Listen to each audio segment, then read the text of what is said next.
Saben, a veces veo el sentido de humor del Señor en su creación. Por ejemplo, ¿sabían que un oso panda cuando está totalmente desarrollado puede llegar a pesar 250 libras? Sin embargo, cuando la osa hembra da nacimiento a su cachorro, ese cachorro sale pesando 5 onzas. 5 onzas es aproximadamente el tamaño de una barra de mantequilla. ¿Qué tan fácil puede ser dar luz a algo del tamaño de una barra de mantequilla? Ya terminé. Alguien tráigame una agua mineral, por favor. Estoy agotada. Este nacimiento se llevó casi 2 segundos. Necesito una siesta de unos 3 días. Pero en una nota más seria, en esta lección terminaremos el tercer concepto bíblico que el Señor Jesucristo logró en nuestro favor como creyentes nacidos de nuevo que hemos aceptado su obra sacrificial en la cruz para nuestra salvación. Hemos estudiado de la redención y la reconciliación en nuestras lecciones anteriores. Estudiaremos nuestro tercer concepto bíblico en nuestra presente lección número 7, llamada la propiciación. En revisión, hemos aprendido que la redención se ocupa con nuestro problema de pecado. Nacemos pecadores y esta es la razón por la que la santidad de Dios exige la pena de muerte por nuestros pecados. En la redención, Cristo pagó esa pena de muerte en la cruz por nosotros. Cuando aceptamos este don gratuito de la salvación, se nos acredita la rectitud perfecta y la vida eterna de Cristo mismo a nosotros. Como resultado, somos reconciliados con la santidad de Dios, porque su santidad ahora ve la rectitud perfecta de Cristo en nosotros.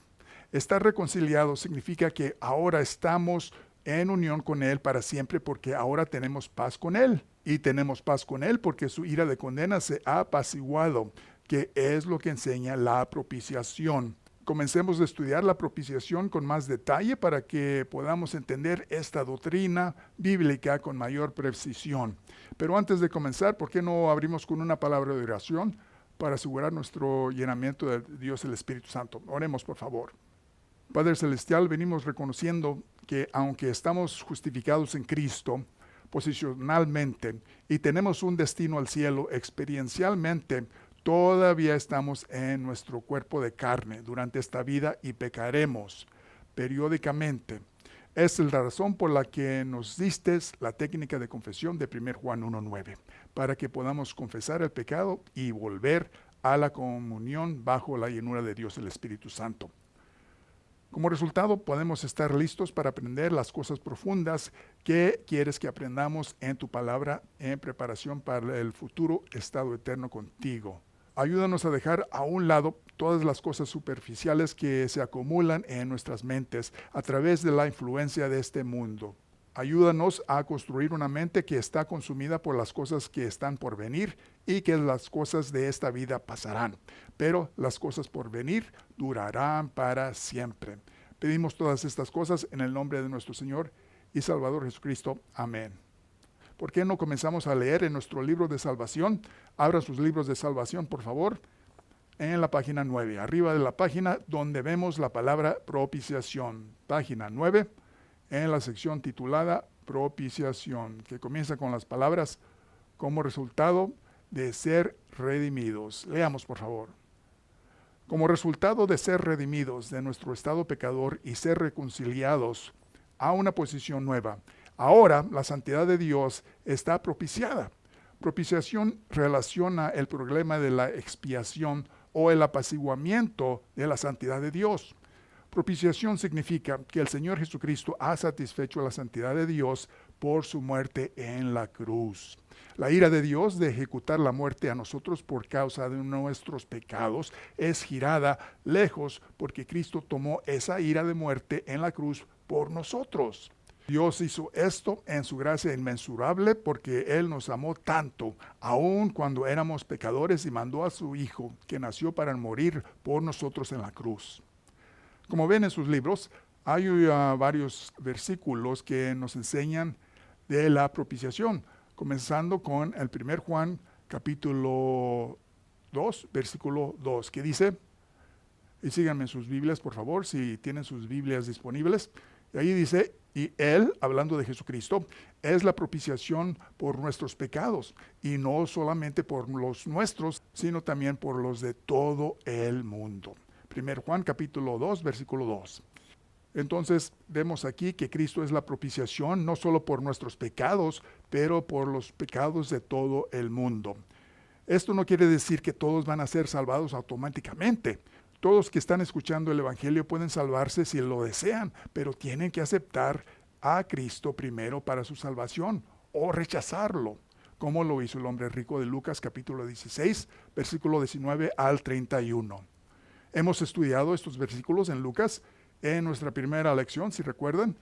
El próximo versículo en sus libros es 1 Juan capítulo 4, versículo 10, que dice: en esto consiste el amor, no en que nosotros hayamos amado a Dios, sino que Él nos amó a nosotros y envió a su Hijo en propiciación por nuestros pecados. Una vez más, esto se halla en 1 Juan capítulo 4, versículo 10. A través de la gracia, el amor de Dios ha proporcionado todo lo necesario para hacernos aceptables ante su rectitud y justicia.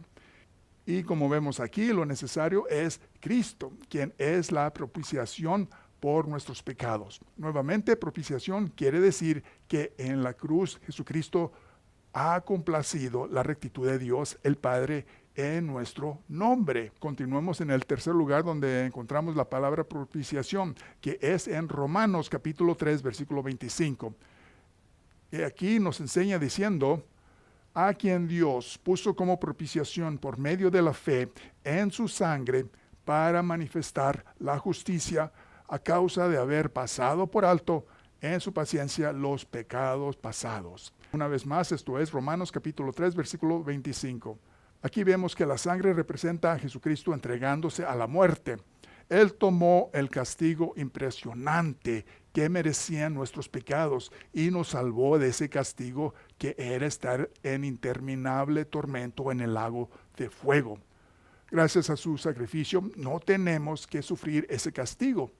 Estos son tres lugares que nos dice que Cristo es la propiciación. Seguimos leyendo en el último párrafo abajo de la página 9, que empieza diciéndonos: quizá podríamos notar. Empecemos a leer, síganme por favor. Quizá podríamos notar que la palabra propiciación solo se encuentra en la Biblia 3 veces. En Romanos capítulo 3, versículo 25, la palabra griega para propiciación es hilasterión, y es una referencia a Jesucristo como el medio de por cual los pecados se perdonan. En 1 Juan capítulo 2, versículo 2 y 1 Juan capítulo 4, versículo 10, la palabra propiciación es la palabra griega hilasmos, que conota también que Cristo es el medio por cual los pecados se perdonan. Paremos aquí, por favor, para anotar algo. Una vez más, seguimos viendo el tema común de toda la Biblia, que es Jesucristo, y que Él es el único medio de tener perdón por nuestros pecados ante un Dios perfecto y santo. Esto es también el caso en el Antiguo Testamento. La salvación siempre ha sido basada en Jesucristo. No solamente en el Nuevo Testamento, pero también en el Antiguo Testamento, como veremos.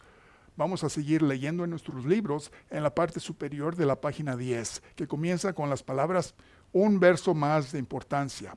Un verso más de importancia para examinar es Hebreos capítulo 9, versículo 5, en que la palabra griega hilasterión es usada una vez más, pero esta vez ha sido traducida el propiciatorio y se refiere al asiento de la misericordia.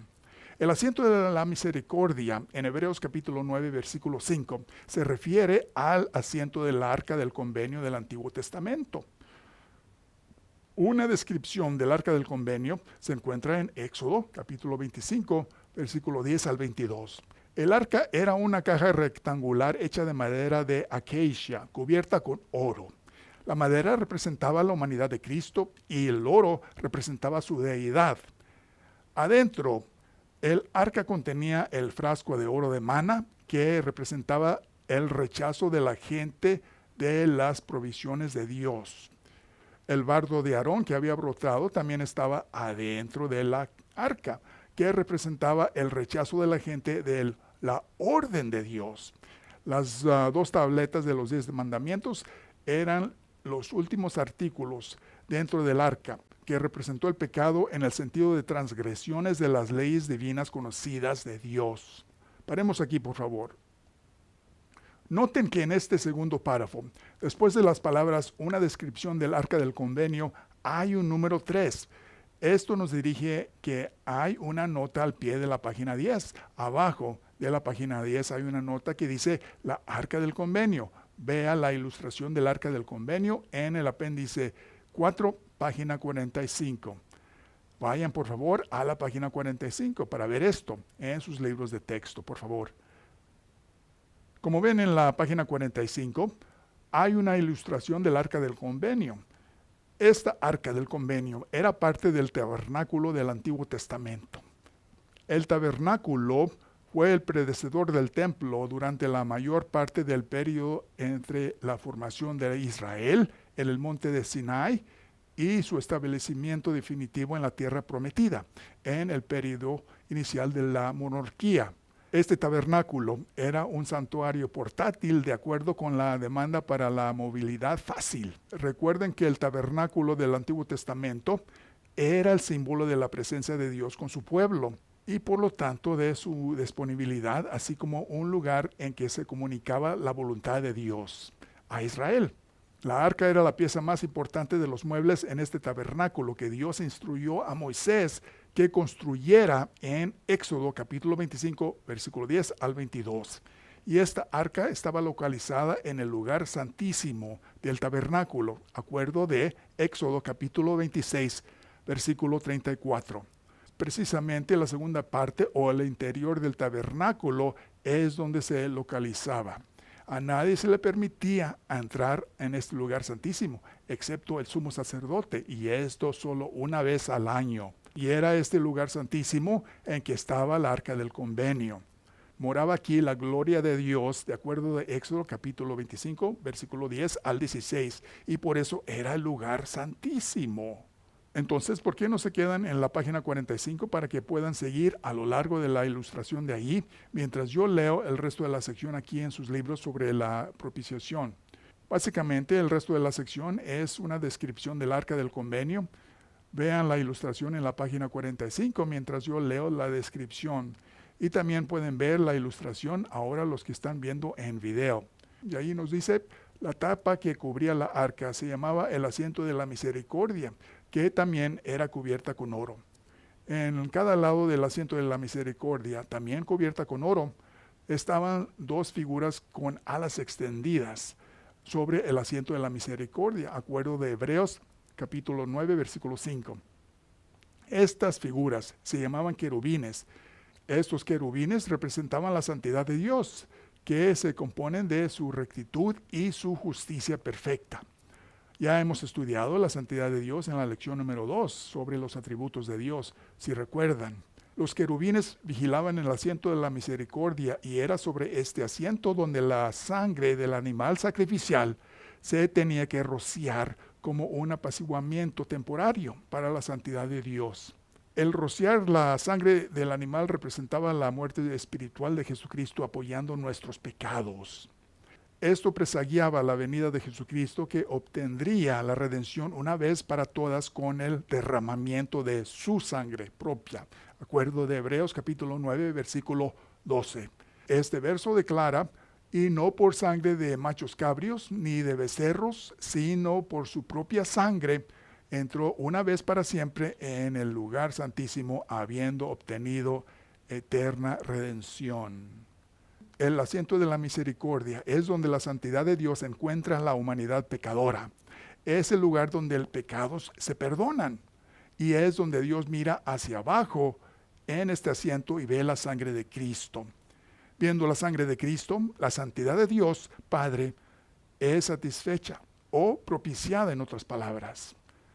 Cristo satisface la demanda de la muerte que la santidad de Dios requiere. Esto es porque Cristo es el medio por cual nuestros pecados se perdonan. Como resultado, la santidad de Dios ya no es comprometida y es libre para amar completamente y para bendecir a los que aceptan a Jesucristo como el medio único por cual nuestros pecados se perdonan. Este es el obsequio más grande que se ha hecho disponible a cualquiera que esté dispuesto a aceptarlo por fe y fe solamente. Entonces, ¿qué es lo que debemos aprender de todo esto? Como ven, en la sección de abajo de la página 45 de la ilustración del Arca del Convenio, que dice, como los israelitas en el Antiguo Testamento, todos hemos rompido la ley, provisión y la orden de Dios, y hemos venido corto de su gloria por nuestras imperfecciones pecadoras. ¿De acuerdo? De Romanos capítulo 3, versículo 23.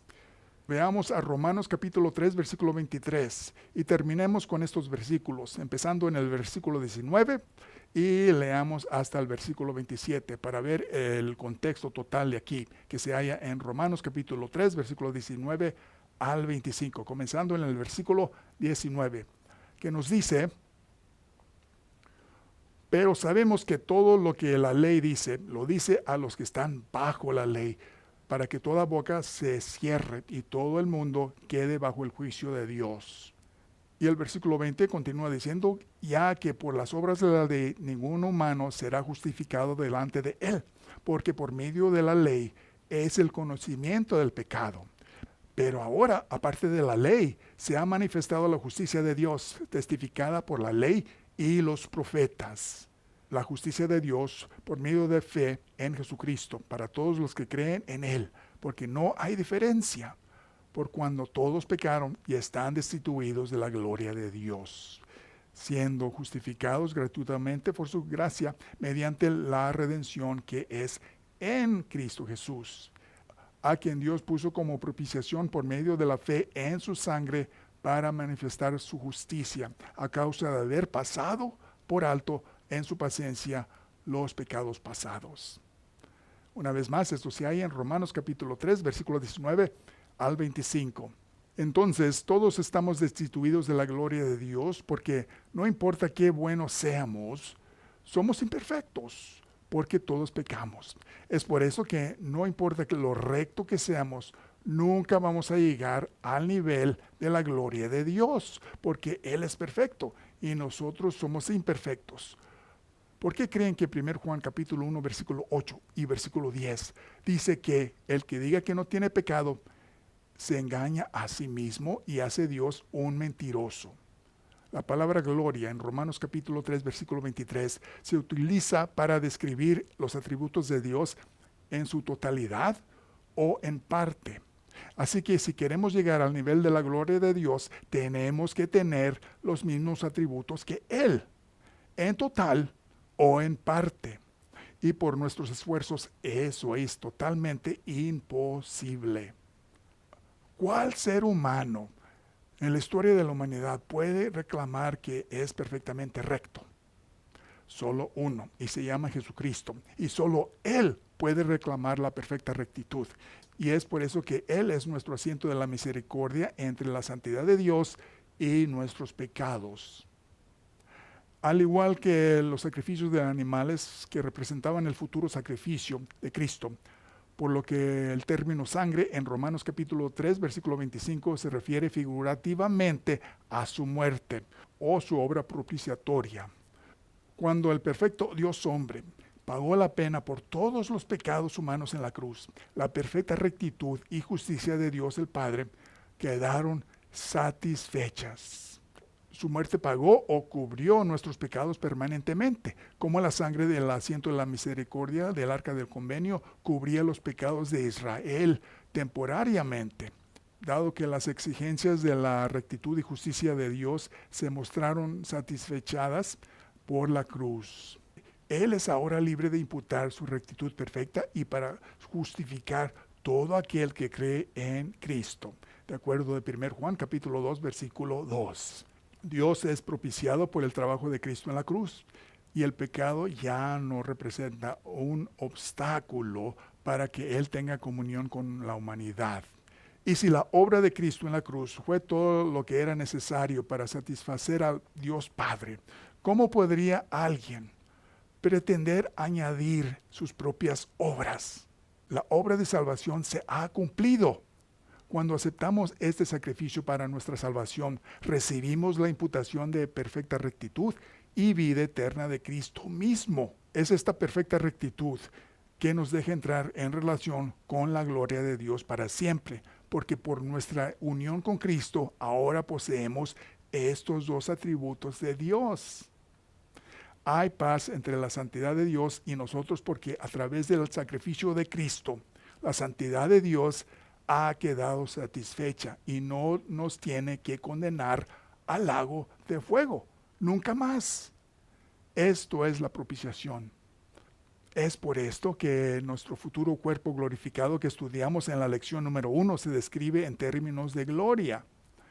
Nuestro futuro cuerpo será sostenido por la propia vida eterna de Dios. La vida eterna es uno de los atributos de Dios, como también la perfecta rectitud. Y gracias a Cristo, estos atributos es parte de nuestro don de salvación en Él. Ahora podemos tener una relación permanente con la gloria de Dios, y esto debe ser buenas noticias, ¿verdad? Pueden leer, por supuesto, la página 45 que contiene la ilustración del Arca del Convenio.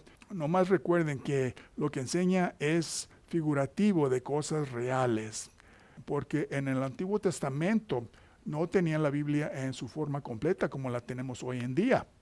Las escrituras tampoco estaban disponibles como las tenemos ahora. Así que unas de las maneras que aprendían en el Antiguo Testamento eran por rituales, por sacrificios o por los muebles del tabernáculo, como vimos en la Arca del Convenio. Por ejemplo, los querubines enseñaban la realidad de la santidad de Dios. El sacrificio del animal enseñaba el futuro sacrificio de Cristo en la cruz. Ellos miraban el sacrificio de Cristo en la cruz en el futuro, igual que nosotros vemos ese mismo sacrificio en el pasado. Todas estas cosas en el Antiguo Testamento no tienen sentido si no comprendemos las realidades que enseñan. Bueno, en nuestra próxima lección estudiaremos más este don de Cristo a la humanidad. Pero por ahora, ¿por qué no cerramos con una palabra de oración? Por favor, oremos. Gracias, Padre, por darnos este tiempo para aprender tu palabra perfecta. Tu palabra que nos da todo lo que quieres que aprendamos, de cómo establecer una relación permanente contigo por nuestro Señor Jesucristo y gozar en nuestro futuro destino contigo en gloria para siempre. Ayúdanos a meditar en estas lecciones para desarrollar la capacidad de entender estos conceptos con más profundidad y ver la inmensurable importancia que somos beneficiadores de tu propia rectitud perfecta y tu vida eterna perfecta de Cristo, en cual nombre pido todas estas cosas. Amén. Bueno, gracias por estar en nuestra lección de hoy. Nos vemos en la próxima lección. Adiós.